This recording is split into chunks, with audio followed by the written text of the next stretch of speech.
आज 20 मे सकाळचे 9:30 वाजलेत. पाहूयात येत्या 24 तासात राज्यातील हवामान कसे राहील.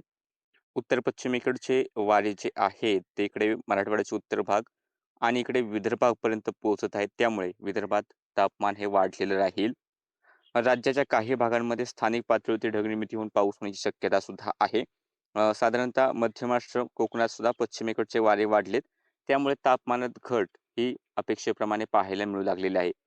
सकाळी 8:15ची इमेज आपण पाहिली सॅटेलाईट इमेज, तर त्यावेळी सोलापूर, धाराशिव, लातूर, सातारा, सांगली बऱ्यापैकी ढगाळ वातावरण जास्त प्रमाणात पाहायला मिळत होतं.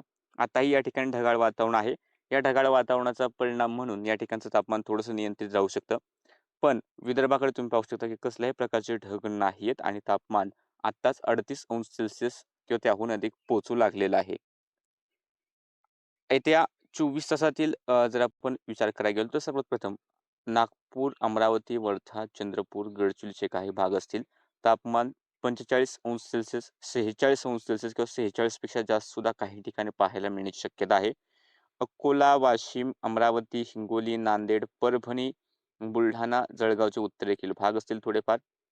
भंडारा, गोंदिया तापमान 43, 44 किंवा एखाद्या ठिकाणी 45 पर्यंत पोहोचण्याची शक्यता राहील.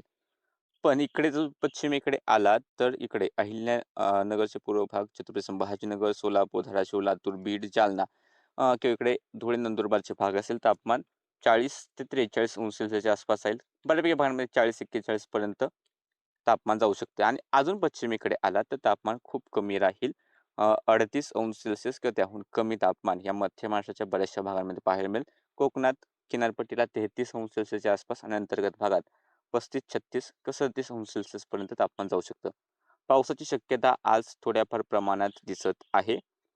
हा पाऊस सार्वत्रिक नाहीये. बरेचसे मॉडेल दाखवत आहेत त्यानुसार आज नाशिकच्या अहिल्यानगरला लागून असलेले थोडेसे भाग, अहिल्यानगर, पुणे, सातारा, सांगली, कोल्हापूर, बेळगाव, सिंधुदुर्ग, गोवा या ठिकाणी किंवा सोलापूरचा एक दुसरा भाग.